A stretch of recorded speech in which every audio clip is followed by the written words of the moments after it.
He's played for England. He scored worldies at Old Trafford. You could pick him in this very game. But he's also one of us. He's an FPL manager and he's revealing his team exclusively on this channel. And to show support for that, do hit the like and subscribe button. But without further ado, welcome to the show, my mate, formerly of West Ham and England, Mr. Dean Ashton. Dean, how are you, mate? I'm very well, Gianni. You well? Yeah, all good. I'm delighted to have you on. We've spoken FPL before. And yeah, it's awesome to know that a former England footballer is one of us. And you really are. But look, let's just touch on your career, because I was just looking at your stats. Like, us FPL managers love a stat, right? And I was looking at your England appearances from the under-17s all the way up to the men's team under Capello. 10 goals in 18 caps isn't bad. All before 26. A good record there. How is that, like, representing your country? That's madness. Incredible. You know, that feeling right from when you're sort of 16, 17 years old, all the way through to represent all of those age groups and the players that I got to play alongside that then went on and had, you know, absolutely incredible careers. You know, just to name a couple, the likes of James Milner and Jermaine Defoe. Some unbelievable players that you get to play alongside, and then obviously to make that big leap into the senior side eventually. Obviously I didn't get as many caps as I would have liked, and hopefully have continued that goal scoring run. But I have to say it was an incredible time for me to be able to be part of a squad with the likes of Beckham and Gerrard and Rio Ferdinand, John Terry, Lampard, and just so many Rooney, so many unbelievable players. It was the golden generation, and you reflected that with your haircut. I had to try and stick with them somehow.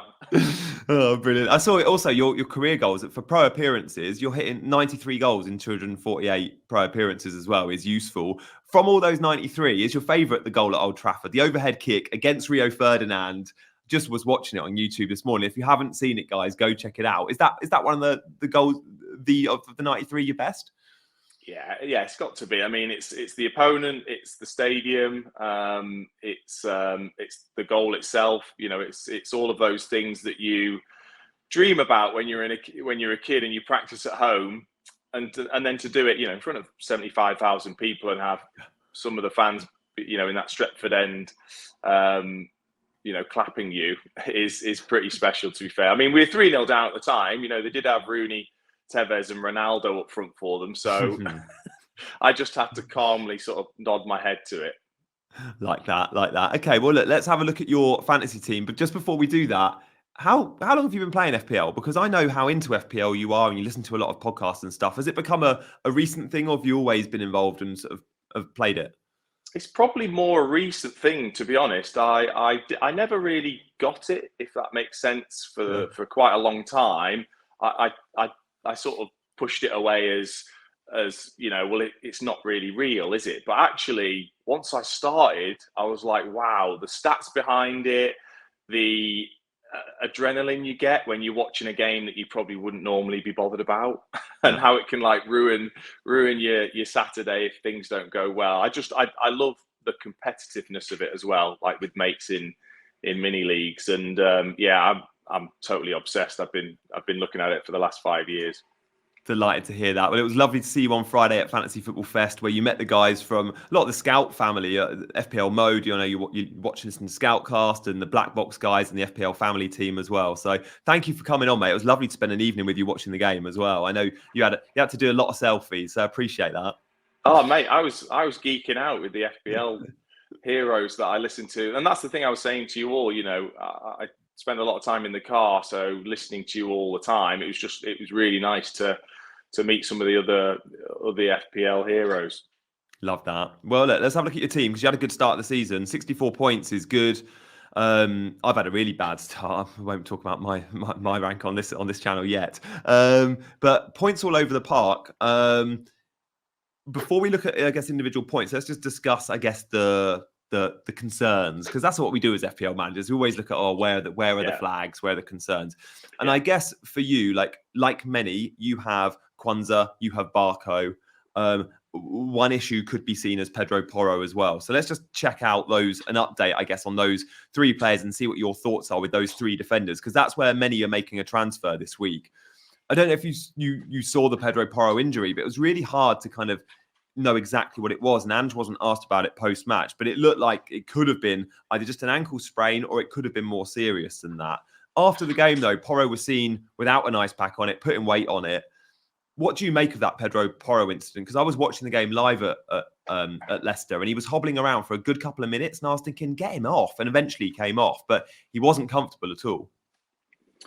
No, but that can happen. You know, if you do sort of roll your ankle a tiny bit, that can happen. And look, I'm not going to pretend to know exactly what the issue is, but the fact that he was up and about, smiling, you know, and I would like to think it's one of those that maybe a slight issue can be strapped and he'll play. I mean, he played such a key role; they won't want to miss him.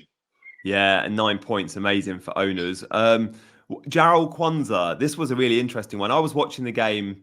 I think we were both at the City Ground for the Forest game. So before that, I was watching the Liverpool game on mute. I was in a pub, and when I saw Quansah taken off, I assumed he was injured. And then I saw post-match, oh, okay, it was more than that. It was Slot coming out and saying we weren't winning enough aerial duels. He didn't really dig Quansah out. He just said we needed Konate on the pitch. And of course, you're not taking Van Dijk off. So Konate on the pitch means we win more duels. He was first choice. He started the game. It's too risky now, though, is it, to carry him? I mean, I kind of think there's a 60% chance Konate starts, 40% Quansah. Quansah could start against Brentford, but it feels too risky. And obviously, we've had a price drop. It just makes sense to probably move him on, doesn't it? It was probably the gut punch of the weekend for me, really. I thought it was such an easy in with Quansah knowing he was going to start and look like maybe being the number one choice alongside Van Dijk and at such an amazing price. I just thought it's just a gift. And then to have that at half time, I was a bit, I was sort of, that's really hurt my team almost, knowing that then I always thought Barcro was a risk anyway, but was going with it. But the Quansah one sort of hit me a little bit and I thought, damn, that does feel a little bit like he's already lost his place, which is frustrating. Yeah, I was too, especially because they got the clean sheet. Barco, by the way, guys, many own him. He's the 5th highest owned defender in the game. Looks like he could be off on loan. If he does leave Fantasy Premier League and goes to Seville, for example, he will be locked in at his price. You don't have to worry about price drops, which is a good thing. So just bear that in mind. But obviously, a transfer out waiting to happen. Maybe we can wait till our wildcards till we move him on. But Dean, I mean, your team moving forward, you've made a transfer this week. You've gone early and you've beaten that price drop from Quansah, which is so important. He dropped in price Tuesday night, 4.5 to 4.4. And you've jumped on a player that I think should get a lot of love. He's around 10% owned, Anthony Robinson. He had a good year last season. He had a really good pre-season. Tell us what you like about Robinson, because I think this is a really exciting replacement.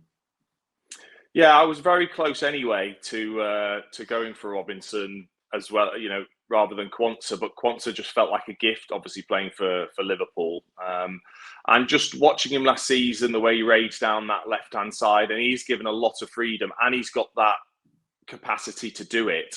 I think he just makes a very easy pick, and it does feel as if Fulham are still going to be reasonably strong, and they do keep clean sheets more often than you actually think. So it just felt like, and I didn't do that last season. I was a little bit hesitant to make early changes and just simple, easy changes. That we're not talking about the big players. We're talking about other players in my side. That's just an easy sideways move. No sort of no anxiousness with it. Just made the change. Yeah, at Old Trafford, we watched that game together. They a lot of their good work was down the left. We can see the passing lines there are thicker down the left. The bubbles are bigger too. Anthony Robinson was actually on for 2 bonus points at Old Trafford before Xerxes scored. He would have finished with an 8-pointer and he finished with a 2-pointer. So really close there. And Robinson does really well in the BPS, whether it's the tackles, interceptions, blocks, his progressive passing is useful. So good to see this average position map just from Old Trafford. But in games when Fulham actually dictate the ball, especially at home, we can expect him far higher, far wider. And pre-season, he looked really good as well. I saw a couple of games where he got an assist, like plenty of penalty area touches. So yeah, the fixtures read up next, Leicester at home, then Ipswich away. So 2 of the newly promoted teams. And then it's West Ham and Newcastle. So 3 of the next 4 games are at home. And I always, like you said, think Fulham at home have a good chance of a clean sheet. I mean, if they sign Anderson as well, it's a much better back line, isn't it? Absolutely, yeah. I think also if he's allowed to get forward the way he is, especially at home, Anderson's got a brilliant range of passing, so that could, he could be given that license to get forward earlier if they know they're going to play that longer pass with Anderson in the team. And again, it just seems like a really simple, effective transfer. So why try and overcomplicate it, which I have done in the past, or wait until there's a price drop and then you price yourself out. So I just did the simple thing. Yeah, I like that. Guys, if you're enjoying the show, do show your support by hitting the like button, but also subscribe to the channel and drop a comment, and I'll be replying to all the comments. So if you've got any comments about your team, do let us know. Dean, let's go back to your team. That transfer in straight away, and let me just sort my cameras out here. So Robinson, Pedro Porro, Gabriel, it's a very solid looking back line there now. But the midfield, I guess, is really exciting because this is a Salah and Haaland draft, and most FPL managers have only gone with Haaland or Salah. And I think the opening weekend tells us maybe the right thing to do was go for both. 1, because we know they're supreme and they're the best 2 players in the game. But 2, there's a lot of good, cheaper options that actually can come in and probably get points. Even good value options like Diogo Jota. I mean, what did you make of Liverpool? Because we can see how dominant they were second half against Ipswich. 3.37 XG clocked. And Jota and Salah both look really on it. Second half, I thought they were absolutely outstanding and probably should have scored more points. I mean, Jota missed a very easy header. Salah had a couple of volleyed opportunities at the back post that he could have done better with. So I actually think that was the minimum that they could have got at the weekend with the chances they had in that second half. And I just thought, with the comments that Arne Slot made about Jota pre-season and talking about that ability to finish, and I just thought it was, again, at his price point, a striker as a midfielder in the game.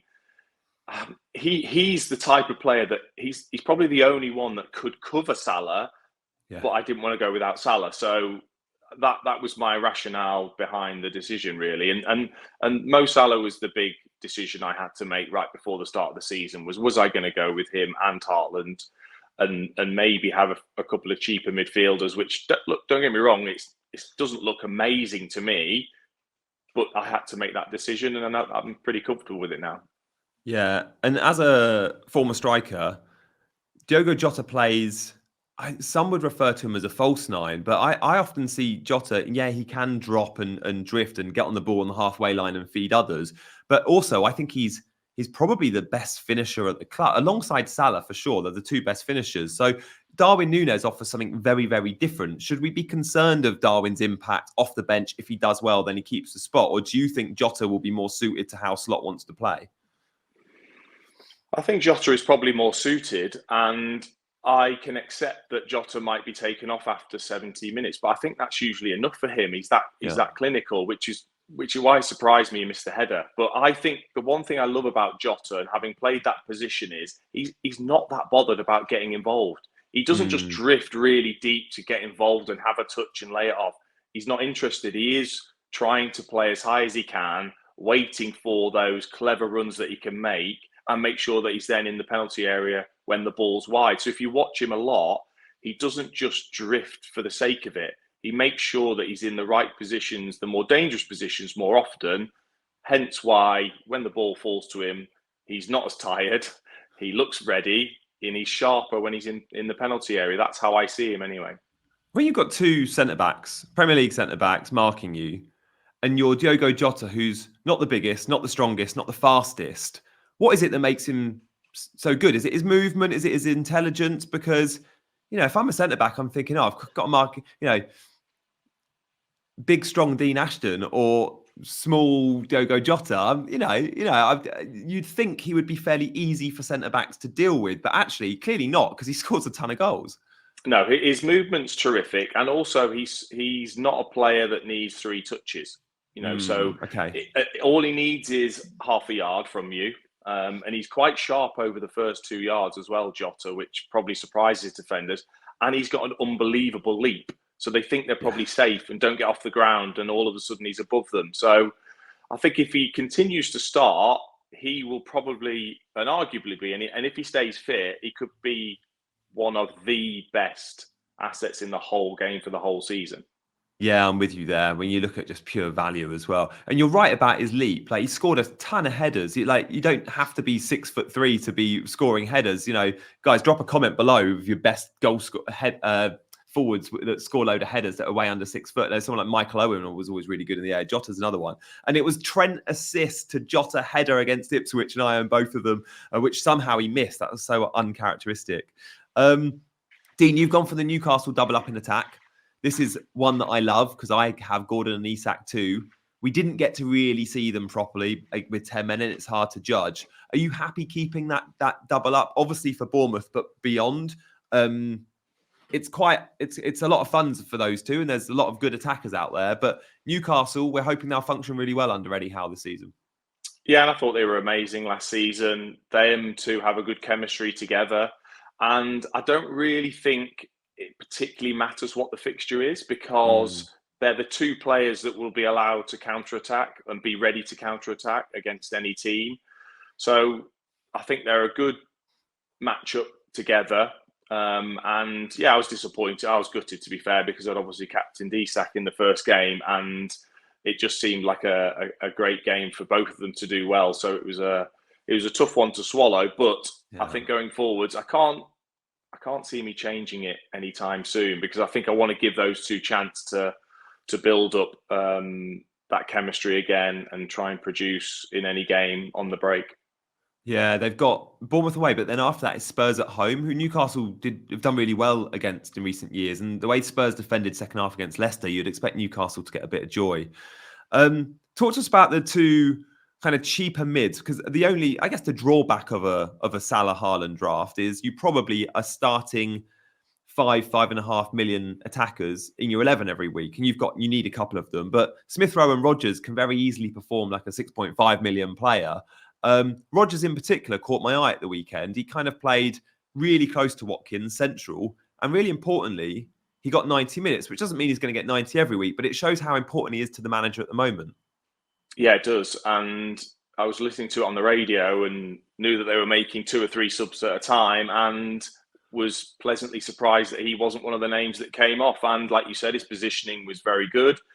When they did attack, his name seemed to be mentioned quite often without maybe being the one that was going to get the points. So again, his pre-season form's good. He seems to be probably the fittest of the forwards, which gives him a good chance to start at least the early games. Again, I haven't bought him thinking he's going to start for the whole season, but I was very close to just having Rodri and a very, very cheap midfielder. That's something that's still in the back of my mind when Rodri is back. But at the moment, quite happy with those two in terms of the positions that they're going to play for their sides. Yeah, okay. And we've got to touch on captaincy. It does feel like a fairly easy debate this week. It's kind of whoever you own of Salah and Haaland, you captain them. Because you own both, is it a discussion point for you, or is it no, it's Haaland and it's Ipswich, it's a no-brainer? Yeah. It's an easy call. And again, I'm trying this season not to complicate my decisions and try and be super clever, which I did do last season, and it cost me a few times. And the only issue is I have heard a lot of people talking about triple captain, but I personally don't see that. I just don't see where the benefit is when everyone else is going to captain the same player. Yep. in that game week. Triple captain, to me anyway, is a chance to do something left field that could produce an unbelievable score. Yeah, and we will get still plenty of double game weeks this season. Yes, it's fewer than we've had in years gone by, likely, but we're still going to get the opportunity to triple captain a player on a double game week, whether that's Haaland or not.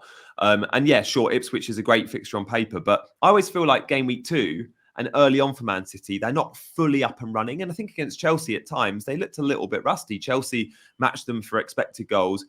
If you want to triple captain Haaland later in the year when City are really that that full momentum in fifth gear. That's kind of what I think I'll be looking to do. Any final thoughts on this team, Dean, in terms of transfers moving forward? You mentioned maybe moving around your budget mids, but any other sort of forward plans with this team?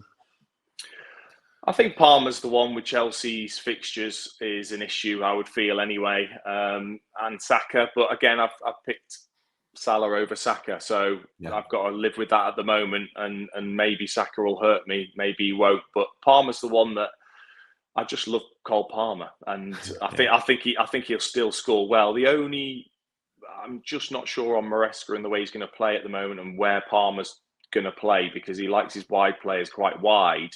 Does Maresca, and he did at Leicester. So it's whether he keeps Palmer wide or not. So I'll be keeping my eye on that. But again, like I said, I'm trying to be calm and not be very knee-jerky just in the first few weeks of the season, which I've done in the past, and it's cost me. Yeah, good shout. Okay, nice. Dean, thank you so much for revealing your team. Just tell us a little bit about what you're up to nowadays. What does life look like for a retired footballer, Dean Ashton? Well, other than playing golf, it is and listening to FPL pods. It's traveling up and down the country doing the thing that I love, which is being at football matches and commentating on the game. So I was lucky enough to be at Nottingham Forest, where you were at the weekend, to do updates for TalkSport Radio. On that one, I am at Sheffield Wednesday versus Leeds on Friday for that big championship game. So to me, it doesn't feel like a job. It's another fantastic thing for me to be able to do, and roughly call it work. But to be able to go to live games, I think is a treat in itself. But to be working on it is incredible. So hopefully it continues, and also it gives me a keen eye on the players, watching them live. If people can do at any time, do it. It is such a difference when you can watch players off the ball. Yeah, especially on the views you get. I was thinking of you at Forest. I was sort of right pitch side. I was like row 7, and I looked up and could see roughly where you would have been in the media seats. And you always get the most spectacular view. It's perfect. It's completely different to watching a game on TV. So yeah, it must help you with your FPL game. I'm sure it does. And it's been lovely hearing you on TalkSport. And a couple of times I've heard you even refer to your fantasy team. And I bet you have to stop yourself from doing that all the time, because of course not everyone plays the game. But yeah, nice to know you're one of us at heart, mate. Yeah, absolutely. I'm hurting just as much as everyone else, or celebrate, especially if I'm commentating on a goal that my captain has scored. Listen in my voice, it might just go a little bit higher when it's my captain that scores. Extra 10%. Nice. Yeah. Guys, Dean, thank you so much for joining us today. We hope to have you again later in the year. I know this is going to be super popular having you on. So thank you, mate. And guys, thank you for watching all the way through for 20 minutes.